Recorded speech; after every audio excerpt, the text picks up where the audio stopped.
दिल्ली में जो अप्रत्याशित घटनाक्रम हुआ है, जिसके तहत दिल्ली के मुख्यमंत्री अरविंद केजरीवाल ने ऐलान किया है कि अगले 2 दिनों में वो अपने पद से त्यागपत्र दे देंगे। साथ ही आम आदमी पार्टी के विधायकों की बैठक बुलाई गई है ताकि अगले मुख्यमंत्री का चुनाव हो सके। इसके बाद केजरीवाल ने यह भी कहा कि वो ये चाहते हैं कि दिल्ली में जल्द से जल्द चुनाव करा लिए जाए। यानी वो चाहते हैं कि नवंबर में महाराष्ट्र और झारखंड के चुनाव के साथ ही दिल्ली के विधानसभा चुनाव भी करवा लिए जाए। दरअसल वो इसे जनादेश के तौर पर लेना चाहते हैं और उनके ऊपर लगे आरोपों को लेकर, जिसमें वो ये चाहते हैं कि एक तरह से अदालत ने तो उनको क्लीन चिट दे दी जमानत दे करके, अब वो दिल्ली की जनता से भी यानी जनता की अदालत में भी बरी होना चाहते हैं, जनता का आदेश लेना चाहते हैं। और इसीलिए उन्होंने कहा कि वो चाहते हैं कि यहाँ पर नवंबर में ही चुनाव करा लिए जाए। अभी सितंबर आधा निकल चुका है, अक्टूबर का महीना है और चूंकि अभी चुनाव प्रक्रिया चल रही है हरियाणा और जम्मू कश्मीर की, जो कि 8 अक्टूबर को मतों की गिनती के साथ ही पूरी होगी। उसके बाद 4 से 5 दिन वहाँ पर सरकार गठन में भी लग सकते हैं। यानी अक्टूबर का जो आधा समय है वो निकल जाएगा हरियाणा और जम्मू कश्मीर के चुनाव में। इसलिए प्रश्न ये उठता है कि क्या केजरीवाल के कहे अनुसार नवंबर में दिल्ली के विधानसभा चुनाव महाराष्ट्र और झारखंड के साथ हो सकते हैं या नहीं हो सकते हैं। इस पर बीजेपी सूत्रों का यह कहना है कि सरकार के सूत्रों का यह कहना है कि जो भी फैसला करना होता है कि चुनाव कब कराना है या नहीं कराना है, पहले कराना है या बाद में कराना है, ये सारे फैसले चुनाव आयोग करता है। इसमें सरकार की कोई भूमिका नहीं होती है।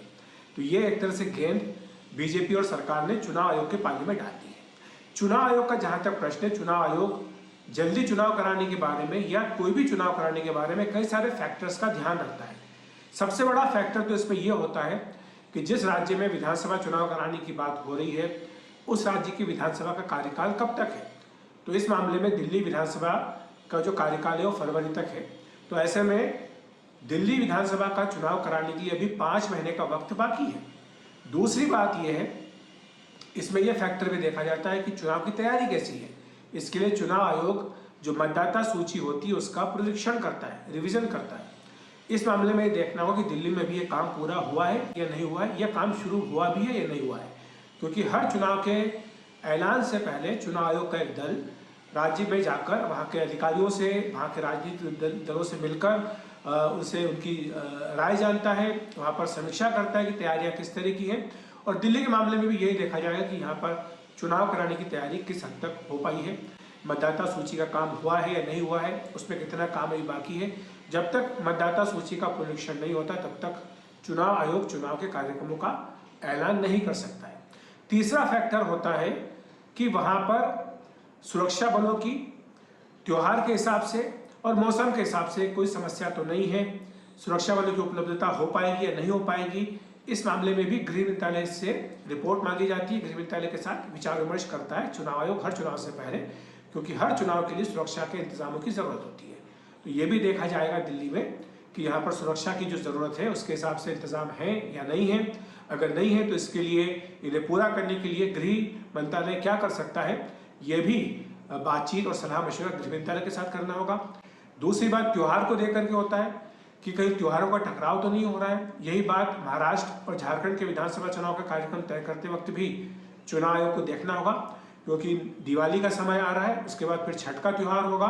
तो ऐसे में चुनाव से का जो कार्यक्रम है वो त्योहार के कार्यक्रम से क्लैश ना करे, टकराव ना हो, ये देखना होगा। और ये इसलिए महत्वपूर्ण है कि अभी हाल ही में हरियाणा का जो विधानसभा चुनाव है वो पहले 1 तारीख को होना था, 1 अक्टूबर को, लेकिन बाद में बिश्नोई समाज की ओर से ये पिटीशन दी गई आयोग को कि उनका जो कार्यक्रम है वो टकराव हो रहा है, उसका क्लैश हो रहा है तारीख का, लिहाजा चुनाव आयोग ने उनकी बात को मानते हुए इसको 5 तारीख तक शिफ्ट किया और मतगणना जो है 8 तारीख को होगी।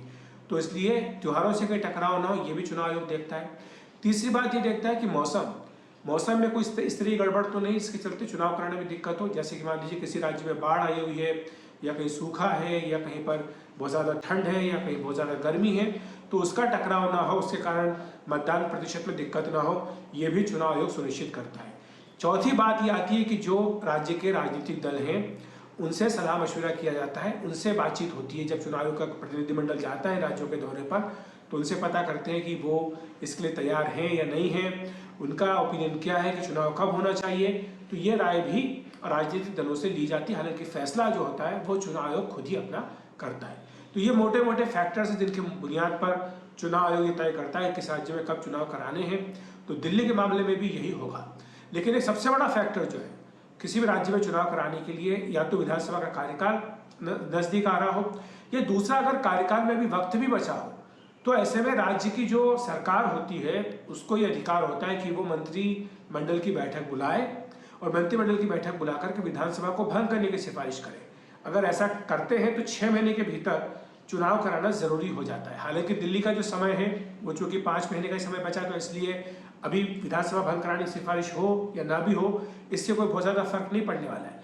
लेकिन इससे जो अरविंद केजरीवाल और उनकी पार्टी की जो ये मांग है कि विधानसभा चुनाव जल्द से जल्द कराया जाए, उसके ऊपर जरूर एक प्रश्न चिन्ह लग जाता है, क्योंकि अगर वो विधानसभा भंग करने की सिफारिश करते तो फिर उसके बाद वो ये कह सकते थे कि यहाँ पर दिल्ली में तो हमने विधानसभा भंग कर दी, अब ये केंद्र सरकार के ऊपर है कि वो चुनाव आयोग से कब कहे कि यहाँ पर चुनाव कराया जाए या ना कराया जाए, या विधानसभा भंग कराने की सिफारिश वो मानते हैं या नहीं मानते।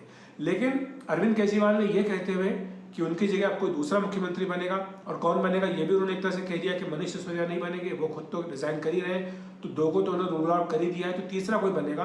तो एक तरह से वो भी ये चाहते हैं कि अगले कुछ महीने तक यहाँ पर सरकार आम आदमी पार्टी की रहे, ताकि जो एक पूरे राज्य में उन्हें मोबिलाइजेशन करना है, एक तरह का जन जागरण अभियान चलाना है, लोगों को बताना है किस तरह से उनको जेल में डाल करके रखा गया इतने दिनों तक, 177 दिनों तक, और उसके बाद उनके साथी जो हैं, चाहे मनीष सिसोदिया हो, चाहे संजय सिंह हो, या अन्य साथी हो, सत्येंद्र जैन हो, इन्हें किस तरह से हवालात की हवा खानी पड़ी, इसके बारे में भी वो जनता को बताएंगे।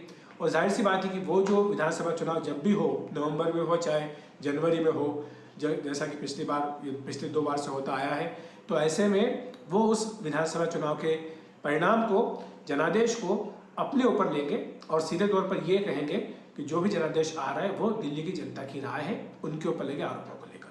लेकिन जो मूल प्रश्न था कि क्या चुनाव पहले हो सकते हैं नवंबर में, मुझे लगता है कि इस बारे में चुनाव आयोग जो फैसला करेगा वो कई सारे फैक्टर्स को ध्यान में रख के करेगा, सिर्फ एक फैक्टर को इसमें ध्यान में नहीं रखा जाएगा, और जो फैक्टर्स हमने आपको उनके बारे में विस्तार से बताया है।